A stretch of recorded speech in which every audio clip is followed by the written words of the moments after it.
குழந்தை வளர்ப்பு ஏன் கடினமாக இருக்குது அப்படின்னா, குழந்தைகள் அவங்க எதையாவது தேவையில்லாதே செஞ்சிட்ருக்காங்க. அந்த குழந்தை பருவங்கிறது ஒரு 5 வருஷமாக அவங்க செய்கிற வேலை எல்லாமே தேவையில்லாத வேலையாக இருக்குது. அப்போ பெற்றோர்களுக்கு குழந்தை வளர்ப்புங்கிறது அவ்வளோ பெரிய சுமையாக மாறுது. இதுக்கெல்லாம் என்ன காரணம் அப்படின்னா, இந்த வாழ்க்கை முறை, அப்புறம் இந்த பள்ளி, கல்வி, இதெல்லாம் பள்ளிக்கூடம். இப்போ ஒரு இயற்கையோடு இணைந்த மனித வாழ்க்கையில் ஒரு 2040 பிறகு அங்கே பெற்றோர்களை என்ன வேலை பார்ப்பாங்க? அதாவது அவங்கவுங்க விளைநிலத்தில் இது பண்ணுவாங்க. அப்போது விளைநிலத்தில் உணவை உற்பத்தி பண்ணுறது தான் பெற்றோர்களுடைய வேலை. எங்கள் எல்லாருமே அந்த வேலை தான் பார்ப்பாங்க. அங்கே பள்ளிக்கூடம் இதெல்லாம் கிடையாது. அப்போ இந்த குழந்தைகள் பிறக்கிறாங்க, நடக்கிறாங்க அப்படின்னு வச்சுக்கோங்க. ஒரு வயசில் நடந்துருவாங்க. நடக்கும்போதே அவங்க பெற்றோர்களுக்கு உதவியாக தான் இருப்பாங்க. அவங்க பெற்றோர்கள் என்ன பண்ணுவாங்க? பிள்ளையை தூக்கிட்டு வயல்வெளிக்கு போவாங்க. வயல்வெளியில் அம்மா செய்கிற உதவியை அம்மா செய்கிற வேலையை அந்த சின்ன குழந்தைங்க அந்த வயசுலேயே செய்ய ஆரம்பிச்சிருவாங்க. ஏதாவது பழம் ஏதாவது எல்லாம் பறித்து கொடுக்கறது, அப்புறம் ஏதாவது செடி பிடுங்கிறது, இந்த மாதிரி அம்மா என்ன வேலை செய்கிறாங்களோ அந்த வேலையை அந்த குழந்தைகள் செய்ய ஆரம்பிச்சிருவாங்க. சின்ன வயசுலேருந்து எப்போ நடக்க ஆரம்பித்தாங்களோ அப்போவே அவங்க அந்த வேலையை செய்ய ஆரம்பிச்சிருவாங்க. அப்பா அப்பா என்ன பண்ணுவார்? அவரும் தன்னுடைய விளை நிலத்துக்கு பிள்ளையை கூப்பிட்டு போவார். அப்போது பெற்றோர்களுக்கு எப்படி உதவியாக இருக்கணும் அப்படிங்கிறது அந்த அங்கே தெரிஞ்சு போயிடுது. அந்த சின்ன குழந்தைகளுக்கு தெரிஞ்சிருது அவங்க எப்படி இருக்கணும். சின்ன குழந்தையாக இருந்தாலும், அவங்க குழந்தையாக இருந்தாலும் அவங்க பேசக்கூட சரியாக இருக்காது. ஆனால் அவங்க பெற்றோர்கள் என்ன செய்கிறாங்க, வயல்வெளியில் எப்படி கஷ்டப்படுறாங்க, கஷ்டப்படும்போது பெற்றோர்களுக்கு அவங்க செய்கிற வேலை ஈஸி. அங்கே அப்போ அந்த வேலையை அந்த குழந்தைங்க செஞ்சுருவாங்க. பெற்றோர் அதன் மூலம் என்னென்னா குழந்தை பிறந்துச்சுனாலும் அந்த குழந்தைகள் ஒரு உதவியாக மாறிடுவாங்க, தொல்லையாக இருக்காது. இது மாதிரி வீட்டுக்கு வருவாங்க. வீட்டுக்கு வந்தாலும் பெற்றோர்கள் சொல்கிற வேலையை செய்வாங்க, அல்லது பெற்றோர்களுக்கு உதவியாக இருப்பாங்க. அப்புறம் வழக்கமாக விளையாடுவாங்க, எல்லாம் பண்ணுவாங்க. குழந்தை வளர்ப்புங்கிறது ஏன் சுமையாக மாறிப்போச்சுன்னா, இப்போ இந்த காலத்தில் தற்போதுள்ள இயந்திர அறிவியல் உலகில் பள்ளிக்கூடம், பிள்ளைகள் செய்கிற வேலை வேறு, பெற்றோர்கள் செய்கிற வேலை. ஒருத்தர் ஒரு அப்பா டாக்டராக இருக்கார். தன்னுடைய பிள்ளையை தன்னுடைய ஒரு வயசு பிள்ளையை தனக்கு உதவியாக வச்சுக்க முடியுமா? அல்லது அம்மா ஒரு கலெக்டராக இருக்காங்க, அல்லது ஒரு கடையில் வேலை பார்க்குறாங்க, ஏதோ ஒரு கடையில் வியாபார வேலை. அதை அப்போது ஒரு வயசு குழந்தைய தனக்கு உதவியாக வச்சுக்க முடியுமா? முடியாது. ஏன்னா அந்த குழந்தைகளுக்கெல்லாம் அதை புரிஞ்சிக்க முடியாது.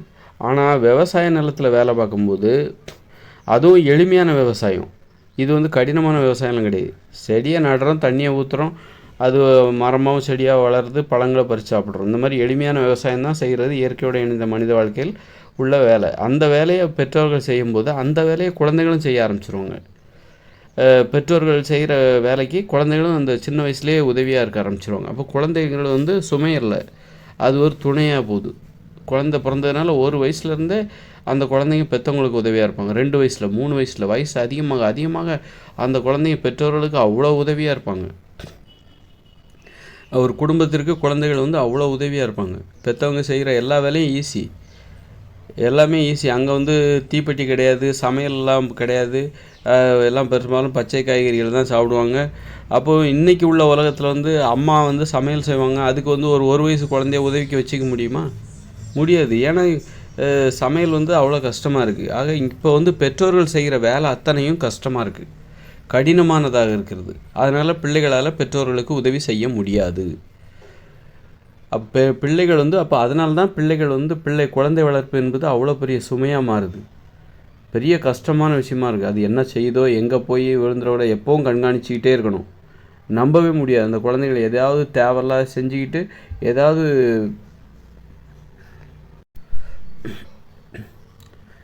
பிரச்சனையில் மாட்டிக்கிட்டு ஏதாவது ஒன்று கிடக்க, ஏதாவது விழுந்து தொடச்சிடக்கூடாது, ரோட்டுக்கு போயிடக்கூடாது. அது வேறு பாருங்கள், ரோட்டுக்கு போனால் அங்கே பஸ்ஸு, காரு, வீட்டை விட்டு தெருவில் பார்த்தீங்கன்னா இப்போ எல்லாருமே எல்லா வீடும் தெரு இருக்குது, அப்படி தானே? தெருவில் தான் எல்லா வீடுகளும் இருக்குது.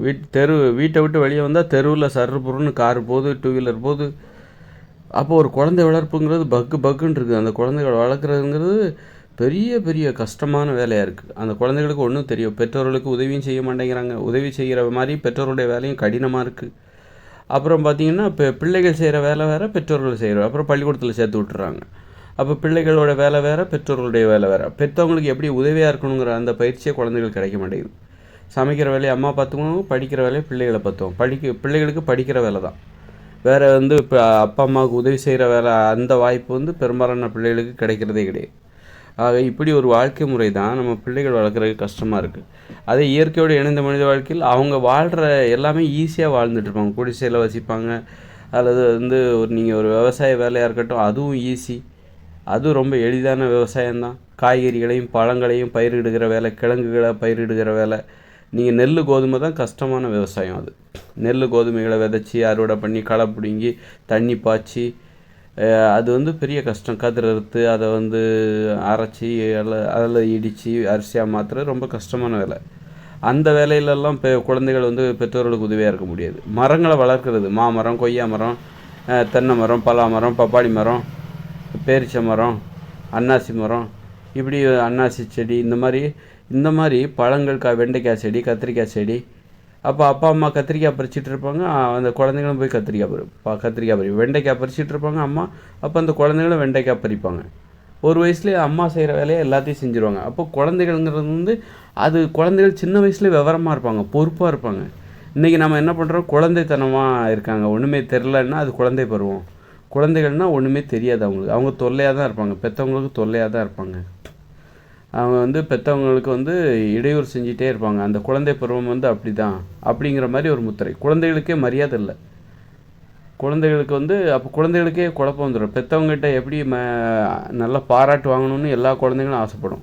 பெற்றவங்களை சந்தோஷப்படுத்தணும் அப்படிங்கிறது தான் அந்த குழந்தைகளோட விருப்பம் கூட. ஆனால் வந்து எதை செஞ்சாலும் அது பெற்றவங்களுக்கு எதிராகவே இருக்குது, தொல்லையாகவே இருக்குது இந்த உலகத்தில். பெற்றவங்களுக்கு உதவியாக எப்படி இருக்கிறதுன்னு குழந்தைகளுக்கும் தெரில, குழந்தைகளை எப்படி நமக்கு உதவியாக வச்சுக்கணும்னு பெற்றவங்களுக்கும் தெரில. ஏன்னா பெற்றவங்க செய்கிற வேலை வேறையாக இருக்குது, குழந்தைகள் செய்கிற வேலை வேறையாக இருக்குது. அப்பா வந்து வேறு ஏதாவது ஒரு வேலை பார்க்குறாரு, ஏதாவது ஒரு கம்பெனியில் வேலை பார்க்குறாரு. கம்பெனியில் போய் அந்த ஒரு வயசு குழந்தைய எனக்கு உதவியாருன்னு சொல்லி வைக்க முடியுமா? முடியாது. அம்மா வந்து இன்னொரு ஆஃபீஸில் வேலை பார்க்குறாங்க. அப்போ அந்த அம்மா வந்து தனக்கு உதவியாக தன்னுடைய ஒரு வயது குழந்தைய வச்சுக்க முடியுமா? முடியாது. வேலை செய்கிற இடத்துக்கே கூட்டிகிட்டே போகக்கூடாது, அங்கே போனால் அந்த குழந்தைய தான் பார்த்துக்கணும். ஆனால் இயற்கையோடு இணைந்த மனித வாழ்க்கையில் வந்து குடிசையில் வசிப்பாங்க. எங்கே வச்சு செய்கிற வேலை எல்லாத்துலேயும் அந்த குழந்தைங்க ஒரு வயசுலேருந்து பெற்றவங்களுக்கு உதவியாக இருக்கிறது தான் அவங்களோட வேலை. ஆக அங்கே அந்த உதவியாக இருக்கிற அந்த பழக்கம் இருக்கு பாருங்கள், பொறுப்பு வந்துடும். சின்ன வயசுலேயே பொறுப்பு, 1 வயசில் 2 வயசில் 3 வயசில் ஒரு பொறுப்போடையே அவங்க வளருவாங்க. சின்ன வயசுலேருந்து 8 வயசு ஆயிடுச்சுன்னா அவங்க வந்து பொறுப்பு மிக்கவர்களாக ஆகிவிடுவாங்க. அவங்களுக்கு ஒரு தனி விளைநிலமே கொடுத்துருவாங்க. அந்த இயற்கையோடு இணைந்த மனித வாழ்க்கையில் 8 வயசாகிடுச்சுன்னா ஒரு 2 ஏக்கர் விளைநிலத்தை அந்த குழந்தைகள் பொறுப்பில் கொடுத்துருவாங்க. ஏற்கனவே அந்த குடும்பத்துக்கு சொந்தமாக தான் இருக்கும். அப்படி இருக்கும்போது அந்த நீ நம்ம வந்து இந்த விளைநிலத்தை நீ பார்த்துக்கோ, இதை வந்து நீ செடி நடுறது, மரம் நடுறது, மரங்களுக்கு தண்ணி பாய்ச்சுறது, அதோட அறுவடை பண்ணுறது, பழங்கள் காய்கறிகள் எல்லாத்தையும் அறுவடை பண்ணுறது, கிழங்குகளை அறுவடை பண்ணுறது, இதெல்லாம் உன்னுடைய வேலை, நீ பார்த்துக்கோ, இது உன்னுடைய விளைநிலம். அந்த அளவுக்கு 8 வயசுலேயே ஒரு குழந்தைங்க பொறுப்பாக இருப்பாங்க அப்படிங்கிறது நான் சொல்லும் போதே உங்களுக்கு புரிஞ்சிருக்கும். அப்படிப்பட்டவர்கள் வாழக்கூடிய உலகம்தான் இயற்கையோடு இணைந்த மனித வாழ்க்கை. இன்னும் 2040க்கு பிறகு வரப்போகிற வாழ்க்கை முறை. அப்படிப்பட்ட பொறுப்பானவர்கள் வாழுகிற உலகம். உழைப்பு சின்ன வயசுலேயே 8 வயசுலேயே உழைப்பாங்க, 8 வயசுலேயே பொறுப்பானவர்களாகவும் உழைப்பாங்க.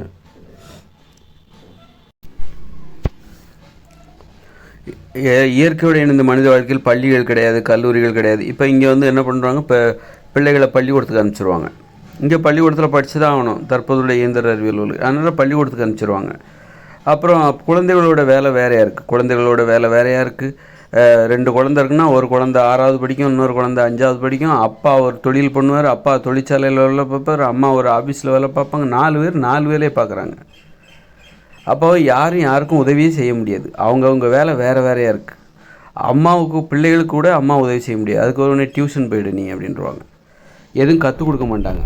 பெற்றோர்கள் தான் ஆசிரியர்கள். எழுத்துக்களை கற்பிப்பது, எண்களை கற்பிப்பது யார் அப்படின்னா அங்கே பள்ளிக்கூடம் கிடையாது. இயற்கையோடு இணைந்த மனித வாழ்க்கையில் பள்ளிக்கூடம் கிடையாது.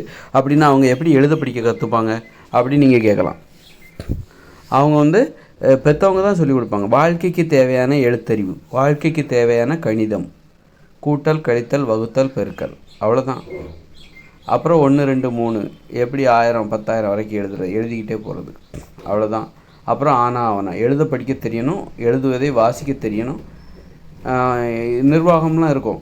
நிர்வாகம், வாழ்க்கை நிர்வாகம்.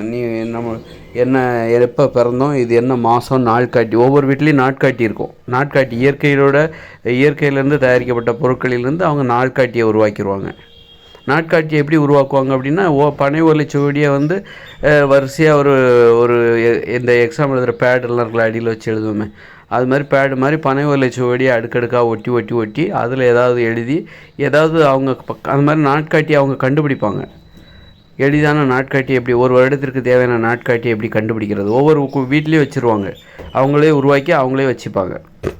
ஆக இதுக்கெல்லாம் எண் தேவைப்படுகிறது. வயசை கணக்கிடணும், நாம் எப்போ பிறந்தோம் அப்படிங்கிறதெல்லாம் கணக்கிடுவதற்கு எண்கள் தேவைப்படுகிறது, மாதங்கள் தேவைப்படுகிறது. இதனால் அவங்க பள்ளிக்கூடம் கிடையாது, அதனால் அவங்களுக்கு எழுத படிக்க தெரியாது, மாதங்கள் கணக்கு தெரியாது, வயசு கணக்கெல்லாம் தெரியாதுன்னு நினச்சிக்காதீங்க. ஏன்னா அதெல்லாம் தேவை. நம்ம எத்தனை வயசானோம், எத்தனை வயசு வரைக்கும் வாழணும், இந்த மாதிரியான ஒரு திட்டமிடுதலுக்கெல்லாம் நமக்கு கணிதம் தெரிஞ்சிருக்கணும், பேர் எழுத நிர்வாகம் இருக்குது. எல்லாமே தன்னை பற்றிய விவரங்களை எல்லாமே வச்சுப்பாங்க. ஒரு குடும்ப அமைப்புலேயும் வச்சுப்பாங்க, அங்கே ஒரு நிர்வாகம் இருக்கும், ஒவ்வொருத்தரும் தன்னுடைய வீட்லேயும் வச்சுப்பாங்க. ஒரு ஊரில் எத்தனை பேர் இருக்காங்க, ஒவ்வொருத்தருடைய பேர் என்ன, அவங்க அப்பா அம்மா பேர் என்ன, எந்த தெருவில் வசிக்கிறாங்க, அவங்க கூட்டு குடும்பத்தின் அந்த கூட்டு குடும்பத்தோட எண்ணின் எத்தனாவது எண்ணில் அவங்க வசிக்கிறாங்க. அவங்க ஒவ்வொரு வீட்டுக்கும் நம்பர் கொடுக்குற மாதிரி கூட்டு குடும்பத்துக்கு நம்பர் கொடுத்துருவாங்க. இப்படி இதுக்கெல்லாம் இதுக்கு தேவையான கல்வி அறிவு தான் அங்கே தேவை. மற்றபடி புத்தகம்லாம் அப்படி புத்தகம் படிக்கிற அளவுக்கு பயங்கரமான கணிதத்தில் ஆராய்ச்சி பண்ணுற அளவுக்கு அந்த வேலையெல்லாம் அவங்க பண்ண மாட்டாங்க. அது தேவையில்லாதது அவங்களுக்கு தேவையில்லை. அவங்க பேசுகிறாங்க, பேச்சிலே அந்த மொழி பாதுகாக்கப்படும். மொழியை எப்படி பாதுகாக்கிறது, பேச்சிலே பாதுகாத்துப்பாங்க. தேவையானது தான் எழுதுவாங்க, நிர்வாகத்திற்கு தேவையான ஆவணங்கள். அப்போ இது எழுதுவாங்க. நாட்காட்டி, ஒவ்வொரு வீட்லேயும் நாட்காட்டி இருக்கும், ஒவ்வொரு குடிசையிலையும் இயற்கையிலிருந்து கிடைக்கக்கூடிய பொருட்களை வச்சு நாட்காட்டியை தயாரிச்சுப்பாங்க. இதை அவங்களே கண்டுபிடிப்பாங்க. அது கண்டுபிடிக்கும் போது ஒரு வரவேற்பு கிடைக்கும். நல்லா இருக்கே, நான் புதுசாக ஒரு நாட்காட்டியை கண்டுபிடிச்சிருக்கேன் அப்படின்னு சொல்லிட்டு அது ஒரு கணக்கெடுக்கிற முறையெல்லாம் கண்டுபிடிச்சி அதை வரவேற்பாங்க. ஆக இப்படி தான் அவங்க வாழ்ந்துட்டுருப்பாங்க. அதனால் அவங்க பள்ளிக்கூடம் கல்லூரிலாம் தேவையில்லை. பெற்றோர்கள் தான் ஆசிரியர்கள் பிள்ளைகளுக்கு. கணிதத்தை கண்டுபிடிப்பாங்க. 2 மாங்காய் அந்த 3 மாம்பழத்தை எடுத்து கூடையில் போடு அப்படிம்பாங்க. பிள்ளையை கூட்டிகிட்டு போயிட்டு அந்த விளைநிலத்தை கூப்பிட்டு போவாங்களா, பிள்ளைகிட்ட போயிட்டு அந்த 6 பேர் 2 மாம்பழம் அதை எடுத்து கூடையில் போடு அப்படிம்பாங்க. இதோ இங்கே 10 மாம்பழம் உனக்கு, 10 மாம்பழம் இன்றைக்கி உன் சாப்பாட்டுக்கு வச்சுக்கு, 10 மாம்பழம் நீ எடுத்துகிட்டு போ, நான் 10 மாம்பழம் எடுத்துகிட்டு போகிறேன், 2 மாம்பழத்தை பாட்டிக்கிட்ட கொடுத்துரு, 1 மாம்பழத்தை அப்பாட்ட கொடு. அப்படி இப்போ இதிலே ஒரு கணக்கு இருக்குது. இதுதான் வாழ்க்கைக்கு தேவையான கணிதம். அந்த மாதிரி எத்தனை தேங்காய் இன்றைக்கி எடுத்துகிட்டு வா, 2 தேங்காய் வரும்போது, நீ தோட்டத்துக்கு போயிட்டு வரும்போது 2 தேங்காய் எடுத்துகிட்டு வா அப்படின்னு சொல்லிவிடுவாங்க. அது மாதிரி 2 தேங்காய் எடுத்துகிட்டு வாங்க. இப்படி வாழ்க்கைக்கு தேவையான கணிதம் அந்த வாழ்க்கையோடையே கற்றுக்கொள்ளப்படுகிறது. இதுக்கு கணிதம் என்பது தேவை. கணிதமே தெரியலைன்னு வச்சுக்கோங்க, நமக்கு வாழ்க்கை சிரமமாயிடும்.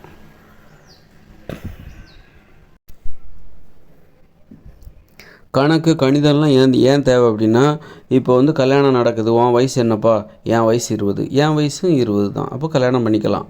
இல்லது இப்போ யாரும் வயசை நிறையத்துக்கு இங்கே இப்போ கூட நிறைய மக்களுக்கு படிப்பறிவு இல்லாத மக்களுக்கு தன்னுடைய வயசு என்னன்னே தெரியாது. நாம் எப்போ பிறந்தோன்னு கூட அவங்களுக்கு தெரியாது. எத்தனை வயசுன்னு கேட்டால் சொல்ல தெரியாது.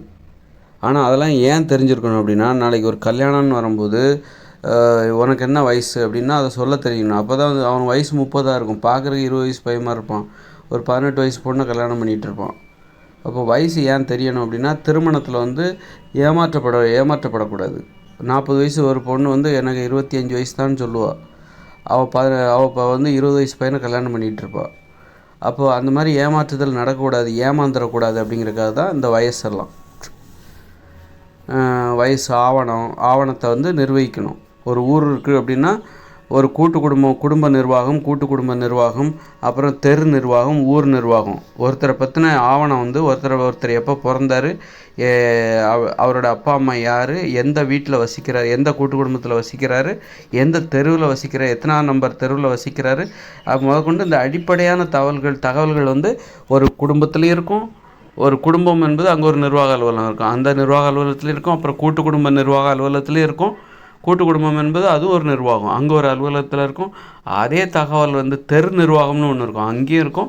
அந்த ஊர் நிர்வாகம்னு ஒன்று இருக்கும், அங்கேயும் இருக்கும். இப்படி யாரையும் ஏமாற்ற முடியாது. ஒருத்தருக்கு எத்தனை வயசு, இவர் யார், இவருக்கு கல்யாணம் ஆயிடுச்சா, இதற்கு முன்னாடி கல்யாணம் ஆயிடுச்சா, இவர் குழந்தை இருக்கா, எல்லாமே அங்கே பதிவு செய்யப்படும். இந்த அடிப்படை தகவல்கள் வந்து பதிவு செய்யப்படும். யாரும் ஏமாத்திட முடியாது. சின்ன பொண்ணாக இருப்பா, அவன் மேலே ஆசைப்பட்டு என்னுடைய வயசு 40ங்கிற வயசு அவர் என்ன பண்ணுறாரு, குறைச்சிருவார். 25 வயசு தான் எனக்கும் ஆகுது. அதனால் இந்த மாதிரி ஏமாற்றப்படக்கூடாது. மனிதர்கள் நேர்மையாக வாழணும். மனித உயிர்கள் நேர்மையாக வாழணும்னா கணிதம் தேவை. கணிதம் இருந்தால் தான் மனிதர்கள் நேர்மையாகவும் வாழ முடியும், ஒழுங்காகவும் வாழ முடியும், ஏமாற்றப்படாமல் வாழ முடியும். கணிதம் தேவை, எழுத்தறிவு தேவை. ஆவணங்களில் எழுதி வைப்பாங்க, இவருக்கு எத்தனை குழந்தை, யாருக்கு பிறந்தார், இவங்களோட அம்மா அப்பா யார், எத்தனாம் தேதி பிறந்தாங்க. அதுக்கு ஆவணங்கள் தேவை, எழுத்தறிவும் எண்ணறிவும் தேவை.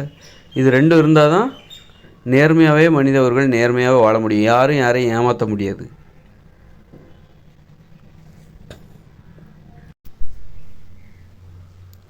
எண்ணறிவும் எழுத்தறிவும் இல்லைன்னு வச்சுக்கோங்க, மனிதர்கள் பிறரை நம்ப மாட்டாங்க. யாரும் காடுகளில் எப்படி அப்புறமா காட்டு வாசிமே நம்பவே முடியாது. யாரையுமே நம்ப முடியாது.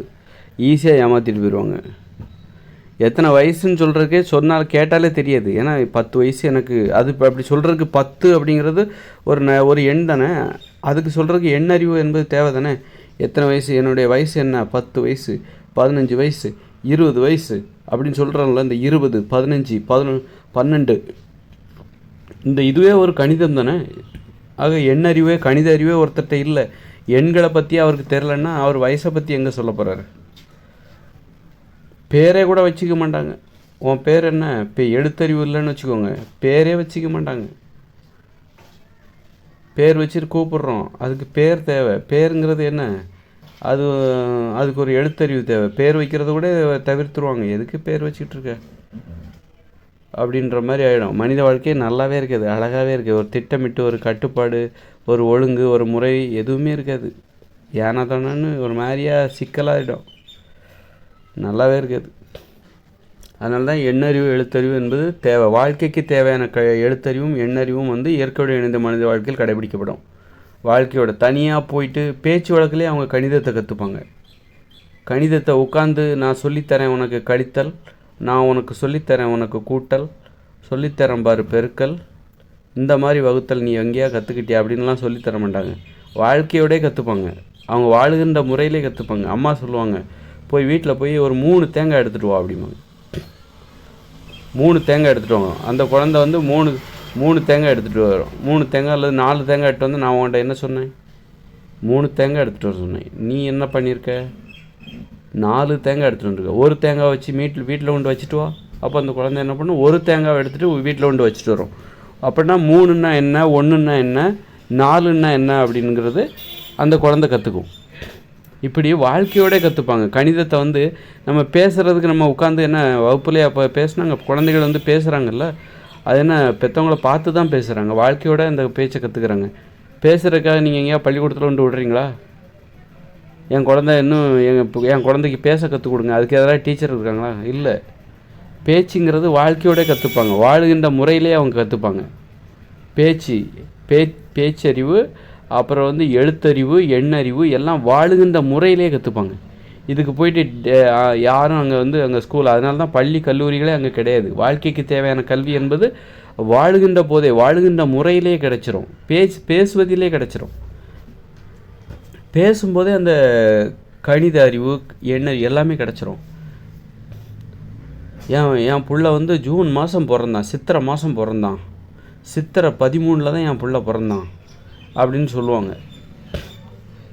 அப்போ அதன் மூலம் அவங்க என்ன பண்ணுவாங்க, இந்த பேச்சு வழக்கிலே நான் பிறந்து என் புள்ள பிறந்து 10 வருஷம் ஆகுது, 10 வயசாகுது. அதுலேயே இந்த பேச்சு வழக்கிலே அவங்க வருடத்தை கணக்கெடுக்கிற முறையெல்லாம் கற்றுப்பாங்க. வருடத்தை, மாதத்தை, தேதியை, வயதை கணக்கெடுக்கிற முறை. இந்த பேச்சு வழக்கிலேயே வாழ்க்கை முறையுடைய எண்ணறிவு, எழுத்தறிவு எல்லாமே கற்றுப்பாங்க. ஆக இப்படி தான் கடந்த காலங்களில் நாம் இன்றைக்கி பேசுகிற மொழியை யார் கண்டுபிடிச்சா? நாமளும் தான் கண்டுபிடிக்கிறோம். மொழி கண்டுபிடிக்கப்படுவதற்கு நமக்கு முன்னோர்கள் மட்டும் கண்டுபிடிக்கலை. நம்முடைய முன்னோர்கள் நம்மகிட்ட மொழியை கண்டுபிடிச்சி நம்ம கையில் கொடுத்துட்டு போயிட்டாங்க. நாம் வந்து அதை பயன்படுத்துகிறோம் அப்படிங்கிறது கிடையாது. எல்லாருமே கண்டுபிடிக்கிறோம், எல்லாருமே பாதுகாக்கிறோம். மொழியை கண்டுபிடிப்பதற்கு அனைவரும் தான் பொறுப்பு. நாம் நம்ம பங்குக்கு புது புது வார்த்தைகளை கண்டுபிடிப்போம், ஒரு வார்த்தைகளை கண்டுபிடிப்போம், பாதுகாப்போம், அடுத்த தலைமுறைக்கு நம்ம கொண்டு போவோம். ஆக மொழி உருவாக்கப்பட்டதும் பாதுகாக்கப்பட்டதும் பயன்படுத்தப்பட்டது இது எல்லாத்துக்கும் பொறுப்பு இருக்குது. மொழியின் காவலர்கள் மக்கள் எல்லாருமே, இந்த பூமியில் பிறந்த எல்லாருமே மொழியின் காவலர்களாக இருக்கிறோம். தமிழ் மொழியை யார் கண்டுபிடிச்சா? மக்கள் தான் கண்டுபிடிச்சாங்க. மக்கள் தங்கள் வாழ்க்கையின் மூலமாக கண்டுபிடித்தார்கள். வாழுகின்ற முறை வாழ்ந்து கண்டுபிடித்தார்கள், அதை பாதுகாத்தார்கள், அடுத்தடுத்த தலைமுறைக்கு கொண்டு போனாங்க. யாரோ ஒருத்தர் அகத்திய முனிவர் மொட்டைப்பறையில் உட்காந்துட்டு கண்டுபிடிக்கல, அவர் தமிழ் மொழியை கண்டுபிடிக்கல. தமிழ் மொழியை மக்கள் தான் கண்டுபிடிச்சாங்க. மக்கள் வாழ்ந்து பார்த்து கண்டுபிடிச்சாங்க. ஒழுக்கமாக வாழ்ந்து ஒழுக்கம் என்னும் வார்த்தையை கண்டுபிடித்தார்கள். நேர்மையாக வாழ்ந்ததுனால்தான் நேர்மைங்கிற வார்த்தையை கண்டுபிடிக்க முடிஞ்சது. உண்மையாக வாழ்ந்ததுனால தான் உண்மைங்க அதுக்கு ஒரு பேர் கொடுத்தாங்க. இந்த மாதிரியான ஒரு வாழ்க்கைக்கு இதுதான் பேர், உண்மை. நம்பிக்கைன்னா என்ன? நம்பிக்கையோடு இருந்தால் தான் அந்த நம்பிக்கையான வார்த்தைங்களை கண்டுபிடிக்க முடியும். மக்கள் வாழ்ந்து பார்த்து அந்த குடும்பத்தை உருவாக்கி அந்த குடும்பங்கிற வார்த்தையை கண்டுபிடிச்சாங்க. திருடர்கள்ட்ட போய் நீங்கள் நேர்மைன்னா என்னன்னு தெரியுமா அப்படின்னா அவங்களுக்கு எப்படி நேர்மைன்னா என்னன்னு தெரியும்? திருடுறவங்க ஏமாத்துறவங்களுக்கு நேர்மைன்னா என்ன, உண்மைன்னா என்ன தெரியாது. கொலைகாரர்கள்ட்ட போய் உங்களுக்கு கருணைன்னா என்னன்னு தெரியுமா? அவங்க எப்படி கருணைங்கிற வார்த்தையை கண்டுபிடிக்க முடியும்? இரக்கமாக வாழ்ந்தால்தான் இரக்கம் என்கிற வார்த்தையை கண்டுபிடிக்க முடியும். ஆக மொழியை கண்டுபிடிச்சது, வளர்த்தது, பாதுகாத்தது, அடுத்தடுத்த தலைமுறைக்கு கொண்டு சென்றது எல்லாம் மக்கள் தான். வேறு யாரோ ஒரு தனிப்பட்ட நபர் இல்லை. மொழியை கண்டுபிடிச்சது. இயற்கையோடு இணைந்த மனித வாழ்க்கைக்கு தேவையான எழுத்தறிவு, பேச்சறிவு, எண்ணறிவு எல்லாத்தையும் வாழ்க்கை மூலமாகவே அவங்க கற்றுப்பாங்க. அதே நேரத்தில் ஆவணமும் தேவை, ஆவணங்கள் தேவை. ஆவணங்களில் பதிவு செய்யப்பட்டிருக்கணும். யாரையும் ஏமாத்திடக்கூடாது. எல்லாம் சண்டை போடுவாங்க. உனக்கு 10 வயசு தான் எனக்கு தெரியும் அப்படிமா. எனக்கு 10 வயசா? எனக்கு 8 வயசு அப்படிம்பாங்க. இல்லை நீ 10 வருஷம் நீ 10 வயசு தான் தெரியும். சண்டை போட்டு கிடப்பாங்க. இந்த பாரு ஆவணம், ஊர் நிர்வாக அலுவலகத்தில் உன்னுடைய ஆவணம் இருக்குது. நீ எப்போ பிறந்தன்னு சொல்லிட்டு நீயே கையெழுத்து போட்டு வச்சுருக்க. அந்த பனை ஓலைச்சுவடி எடு, இந்த கூட்டு குடும்பத்திற்கான அந்த பனை ஓலைச்சுவடி எடு பார்க்கலாம் அப்படின்னு சொல்லிட்டு அந்த ஓலை எடுத்து பார்த்தா தெரிஞ்சிடும். அந்த சர்டிஃபிகேட், பர்த் சர்டிஃபிகேட், அந்த பிறந்தநாள் சான்றிதழ் அதெல்லாம் அங்கேயும் உண்டு. அது பனை ஓலைச்சுவடியில் இருக்கும். அது ஒன்று இருக்காது, ஒரு சர்டிஃபிகேட் மட்டும் இருக்காது. குடும்ப அலுவலகத்தில் இருக்கும் ஒரு குடும்பத்தை, அப்புறம் கூட்டு குடும்ப அலுவலகம், தெரு அலுவலகம், அந்த தெருவில் இருக்கிற 10 கூட்டு குடும்பத்தில் உள்ள அத்தனை பேரோட ஆவணங்களும் அங்கே இருக்கும். அது மாதிரி ஒரு ஊரில் உள்ள மொத்த பேரோட ஆவணங்களும், பிறப்பு, என்ன குடும்பம், அப்பா அம்மா யார், எத்தனை பிள்ளை இருக்குது, கல்யாணம் ஆயிடுச்சா இல்லையா, இந்த மாதிரி அடிப்படையான தகவல்களை மட்டும் ஓலைச்சுவடியில் எழுதி அதை சரிபார்த்து அங்கே பாதுகாக்கப்படும். அதனால் யாரையும் ஏமாற்ற முடியாது, ஏமாற்றணும்னு நினைக்க மாட்டாங்க. ஆக நான் எதுக்காக ஆரம்பிச்சேன்னா, ஒரு குழந்தைகள் ஏன் பெற்றவங்களுக்கு சுமையாக தெரிகிறாங்க, குழந்தை வளர்ப்பு ஏன் அவ்வளோ கஷ்டமாக இருக்குன்னா அதுக்கு இந்த வாழ்க்கை முறை தான் காரணம். பெற்றவங்க அம்மா செய்கிற வேலை வேறையாக இருக்குது, அப்பா செய்கிற வேலை வேறையாக இருக்குது, பிள்ளைகள் செய்கிற வேலை வேறையாக இருக்குது. பிள்ளைகள் படிக்கிறாங்க, அம்மா ஒரு ஆஃபீஸில் வேலை பார்க்குறாங்க, அப்பா ஒரு தொழிற்சாலையில் வேலை பார்க்குறாரு. அதனால் யாருக்கும் உதவியாக இருக்க முடியல. கணவனால் மனைவிக்கு உதவியாக இருக்க முடியல, மனைவியால் கணவனுக்கு உதவியாக இருக்க முடியல, பிள்ளைகளால் பெற்றவங்களுக்கு உதவியாக இருக்க முடியல, பெற்றவங்களாலேயே பிள்ளைகளுக்கு உதவியாக இருக்க முடியல. 4 பேர் 4 விதமான வேலையை செய்கிறாங்க.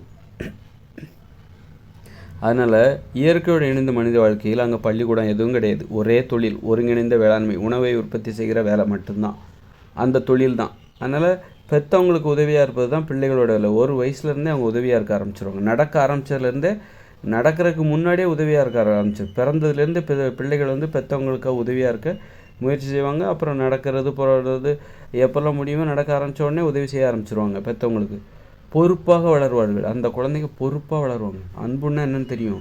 அப்பா அம்மாவுக்கு அப்படி கட்டுப்படுவாங்க. ஆனால் தன்னுடைய சுதந்திரத்தை விட்டு கொடுக்க மாட்டாங்க, அடிமையாக இருக்க மாட்டாங்க. பிள்ளைகளோட சந்தோஷம்தான் பெற்றவங்களுக்கு முக்கியம். அதனால் பிள்ளைகளை மகிழ்ச்சியாக வச்சுக்கிறது தான் பெற்றவங்க பார்ப்பாங்க. அதனால் அவங்க சந்தோஷத்துக்கு குறுக்க நிற்க மாட்டாங்க. அதனால் சுதந்திரமாகவும் இருப்பாங்க. ஏன்னா தனித்தனி வீடு, 8 வயசில் நீ உனக்கு தனியாக விளைநிலம், நீ தனியாக ஒரு குடிசை உனக்கு வசிக்க கொடுத்துருவாங்க. அப்படி இருக்கும்போது யாருக்கு இடையூறாக இருக்க மாட்டாங்க. எல்லோரும் சுதந்திரமாகவும் இருப்பாங்க, அப்பா அம்மாவுக்கு உதவியாகவும் இருப்பாங்க. அப்புறம் அப்பா அம்மாவை கடைசி வரைக்கும் பார்த்துப்பாங்க. முதிய வயதில் கூட அப்பா அம்மாவை பார்த்துப்பாங்க. ஏன்னா அங்கே முதியோர் காப்பகங்கள்லாம் கிடையாது. வயசான பாரமாச்சுனாக்கா அங்கே போய் முதியோர் காப்பகங்களில் பெற்றவங்களை விட்டுட்டு போக முடியாது. இன்றைக்கி ஏன் விடுறாங்க அப்படின்னா, பிள்ளைகள்லாம் அவங்களுக்கெல்லாம் தலைக்கு மேலே வேலை இருக்குது, தொழில். ஆஃபீஸ் ஒர்க்கு, அந்த ஒர்க்கு, லட்சியம், அந்த ஒர்க்கு, பெற்றவங்கள பார்த்துக்க முடியல வீட்டில். அவங்க வயசு தனியாக இருக்காங்க வீட்டில் அவங்கள பார்த்துக்க முடியல. அது சரி, சரி அவங்களுக்கு தனியாக வேறு இருக்காங்க. சரி, ஒரு முதியோர் காப்பகங்களில் நிறைய முதியோர்கள் இருக்காங்க. அவங்கக்கிட்ட பேசிக்கிட்டே இருப்பாங்க. மாதம் 10,000 பணத்தை கொடுத்துருவோம், அவங்க பார்த்துப்பாங்க. நீங்கள் பேசாமல் அங்கே போய் இருங்க, நாங்கள் உங்களை வாரத்தில் ஒரு நாள் வந்து பார்த்துக்குறோம். எங்களுக்கு இருக்கிற வேலைக்கு உங்களெல்லாம் பார்த்துக்க முடியாது, பக்கத்துலேருந்து பார்த்துக்க முடியாது. உங்களை கவனிச்சிக்கணும், பக்கத்துலேருந்து கவனிச்சிக்கணும். ஆனால் எங்களால் முடியாது, எங்களுக்கே தலைக்கு மேலே வேலை இருக்குது. நீங்கள் என்ன பண்ணுங்கள், அந்த காஸ்ட்லியான முதியோர் இல்லத்தில் நாங்கள் உங்களை கொண்டு விட்டுறோம். மாதம் 20,000 கொடுத்துட்டு அங்கே பார்த்தீங்கன்னா தேட்டரு, படம் ஜாலியாக இருக்கும். அங்கே வந்து டிவி, தேட்டரு, உங்களுக்கு தனி ரூம் கொடுத்துருவாங்க. செம ஜாலியாக இருக்கும். அங்கே நிறைய ஃப்ரெண்ட்ஸ்லாம் இருப்பாங்க, போய் ஜாலியாக இருங்க. அந்த மாதிரி ஃப்யூச்சரில் இனிமேல் வரும். ரொம்ப காஸ்ட்லியான முதியோர் இல்லங்கள்லாம் வர்றதுக்கு வாய்ப்பு இருக்குது. நல்ல சகல வசதி. நீங்கள் கதை பேசணுமா கதை பேசுங்க, தாயம் விளையாடணுமா தாயம் விளையாடுங்க, பல்லாங்குழி விளையாடுங்க, படம் பாருங்கள், டிவி சீரியல் விளையாடுங்க, ஜாலியாக விளையாடுங்க. அந்த வகையில் முதியோர் இல்லங்கள் கூட, ஆனால் உழைக்க முடிகிற வரைக்கும் உழைக்கணும். இந்த மாதிரி ஒரு மகிழ்ச்சியான ஒரு சூழல் நிலவணும். ஆனால் ஒரு குடும்பத்தோடு இருக்கிறது தான் ரொம்ப நல்லது. குடும்ப உறுப்பினர்கள், குடும்பம்னா என்னன்னு தெரியணும். பெற்றவங்களுக்கு உதவி செய்யணும், அதானே அந்த கடமை, அதானே அன்பு. நம்ம என்ன இருந்தாலும் அது முதியோர் இல்லத்துக்கு போனால் அது அவங்களாம் அந்நியர்கள் தானே. அங்கே நம்ம காசு கொடுத்து தானே பண்ணுறோம். அது கட்டணம் செலுத்தி இருக்கக்கூடிய ஒரு இடம். அங்கே வந்து அன்பு இருக்காது. அங்கே போய் நம்ம உரிமையோட ஒரு விஷயத்த நம்ம வந்து அந்த இடத்த நம்ம பயன்படுத்த முடியாது.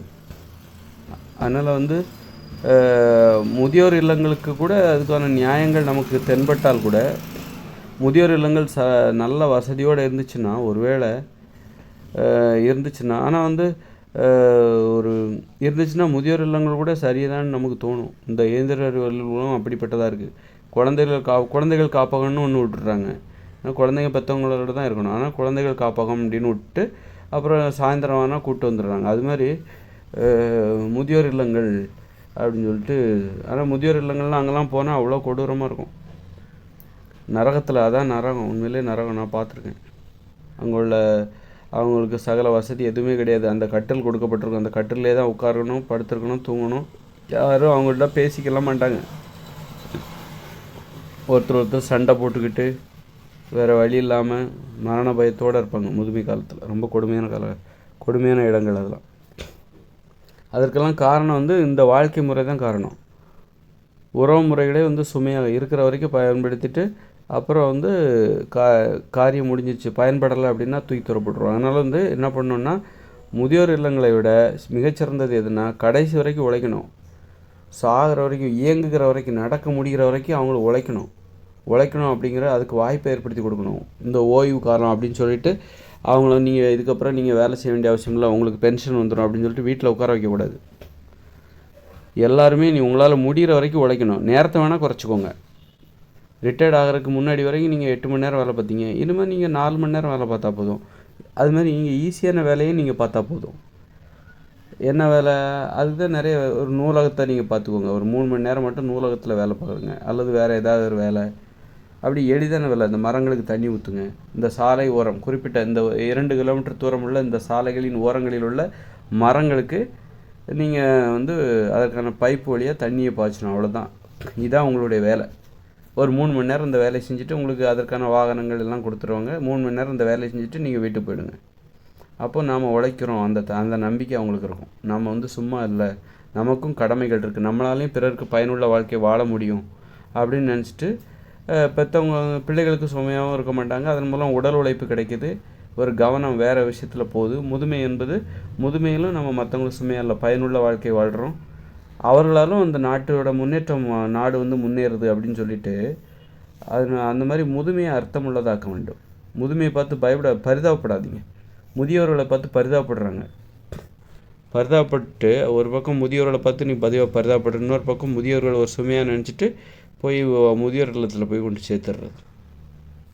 அதனால் பரிதாபத்தை எதிர்பார்க்காதீங்க, மற்றவங்ககிட்டேருந்து பரிதாபத்தை எதிர்பார்க்காதீங்க. அதை விட கேவலம் வேறு ஒன்றுமே கிடையாது. அதனால் முதுமையை பார்த்து பரிதாபப்படுறாங்க. அதனால தான் நீங்கள் இனிமேல் வேலைக்கு வேண்டாம், ரிட்டையர்மெண்ட் பென்ஷன் கொடுக்குறாங்க. பரிதாபப்படுறது வந்து அது ஒரு அநீதி. சும்மா வேலை செய்யாமலே அவங்களுக்கு சம்பளம் கொடுக்குறது. அதனால் எவ்வளோ முன்னேற்றம், அவங்களுக்குலாம் ஒரு வேலையை கொடுத்தா அதன் மூலம் அந்த நாடு முன்னேறும்ல. இந்த மாதிரி ஏதாவது மரத்துக்காக தண்ணி ஊற்றுங்க, அதன் மூலம் ஒரு ஒரு ஒரு தோட்டம், அங்கே உள்ள தோட்டத்தில் நீங்கள் ஒரு 3 மணி நேரம் வேலை பார்க்கணும், தண்ணி பாய்ச்சணும், அப்படி ஏதாவது ஒரு வேலை. இந்த சாலை ஓரங்களில் இந்த மரங்களுக்கு நீங்கள் தண்ணி பாய்ச்சணும், அதான் உங்களுடைய வேலை. நீங்கள் இந்த நூலகத்தில் ஒரு 3 மணி நேரம் வேலை பார்க்கணும், அதுதான் உங்களுடைய வேலை. இப்படி ஒவ்வொரு வருஷமும் மாற்றிக்கிட்டே இருக்கலாம். ரிட்டையர்ட் ஆனதுக்கப்புறம் அவங்க பல வேலைகளை பார்க்குற மாதிரி, நிறைய எளிய வேலைகள், பல வேலைகளை அவங்களுக்கு ஒவ்வொரு வருஷமும் ஒவ்வொரு வேலையாக கொடுத்துக்கிட்டே இருக்கணும். 3 மணி நேரம் வேலை பார்த்தா போதும். ரொம்ப வயசாகிடுச்சா ஒரு 3 மணி நேரம், 4 மணி நேரம் வேலையை 3 மணி நேரமாக குறைங்க. ரொம்ப வயசாகிடுச்சா, முடியலையா, இனிமேல் என்னால் நடக்க முடியாது, ஓட முடியாது, படுக்க அப்படின்னா அவங்கள வேலை செய்ய விடாமல் வீட்டில் உட்கார வச்சிடலாம். அந்த மாதிரி ஒரு உழைக்கிற வரைக்கும் தான் நாம் உழைக்கிற வரைக்கும் பயனுள்ள வாழ்க்கை. முதுமையை ஒரு சுமையாக்கிடாதீங்க. முதுமையை பார்த்து பரிதாபப்பட்டு முதுமையை ஒரு சுமையாக மாற்றி விடாதீர்கள். முதியவர்களுக்கும் முதுமையிலும் நாம் பிறருக்கு பயனுள்ள வாழ்க்கை வாழ முடியும், நம்பிக்கையோடு. அப்போ தான் ரொம்ப நாள் வாழ்வாங்க, ஆயுட்காலம் அதிகரிக்கும். முதுமை என்பது சுமை என்றோ அல்லது பார்த்து பரிதாபப்பட்டிங்கன்னா அவங்க சீக்கிரமாக செத்து போயிடுவாங்க. யாரும் தன்னை பார்த்து பரிதாபப்படுறதையோ தன்னை ஒரு சுமையாக மற்றவங்க நினைக்கிறதையோ யாரும் விரும்ப மாட்டாங்க. எதுக்கு போய் சேர்ந்துடலாம், இதுக்கு போய் சேர்ந்துடலாம் அப்படின்னு சொல்லிட்டு சீக்கிரமாக செத்து போயிடுவாங்க. அதனால் அவங்கள சீக்கிரம் சாகடிக்கிறதுக்கு தான் நம்ம இந்த மாதிரி பார்த்துட்ருக்கோம். ரிட்டையர்ட் ஆகிட்டு நீங்கள் வீட்டில் உட்காருங்க, உங்களுக்கு பென்ஷன் அப்படின்னு சொல்கிறது, 60 வயசுக்கு அப்புறம் நீங்கள் வேலை பார்க்காதீங்க, வீட்டிலே இருங்க, இதெல்லாம் இருக்குன்னா அவங்கள சீக்கிரம் சாகடிச்சிடணும். அவர் உழைக்க ஆரம்பிச்சிட்டாருன்னா, கடைசி வரைக்கும் உழைக்க ஆரம்பிச்சிட்டாருன்னா அவர் ரொம்ப காலம் வாழ ஆரம்பிச்சிருவார். அதனால் அது நல்லது கிடையாது, சீக்கிரம் சாகடிச்சிடணும். அப்படிங்கிறக்காக தான் ரிட்டையர்டானா வீட்டிலே இருங்க, நீங்கள் வீட்டில் சீரியல் பாருங்கள், சும்மாவே இருங்க, ஒரு வேலை செய்யக்கூடாது நீங்கள் அப்படின்னு சொல்கிறதுக்கெலாம் என்ன காரணம் அப்படின்னா, இந்த மாதிரியான ஒரு உள்நோக்கம், சாகடிக்கணும், கொலை உணர்வு. அந்த மாதிரி முதியவர்கள் மீது பரிதாபப்படுவது என்பது முதியவர்களை கொல்வதற்கு சமானம். முதுமைன்னா என்ன, உங்களால் நடக்க முடியுது, ஓட முடியுது, வேகமாக நடக்க முடியுது, வேலை செய்ய முடியுது அப்படின்னா ஒரு வேலையை செய்ய வேண்டியதுனே. அப்படிங்கிற மாதிரி ஒரு தார்மீக கேள்வி கேட்கணும். அந்த கோபத்தோட யாரையும் பார்த்து பரிதாபப்படாதீங்க. அப்போ தான் நம்மளை யாரும் பரிதாபப்பட்டால் நமக்கு கோபம் வரணும். என்னை பார்த்து நீ ஏன் பரிதாபப்படுற அப்படின்ற கோபம் வரும்.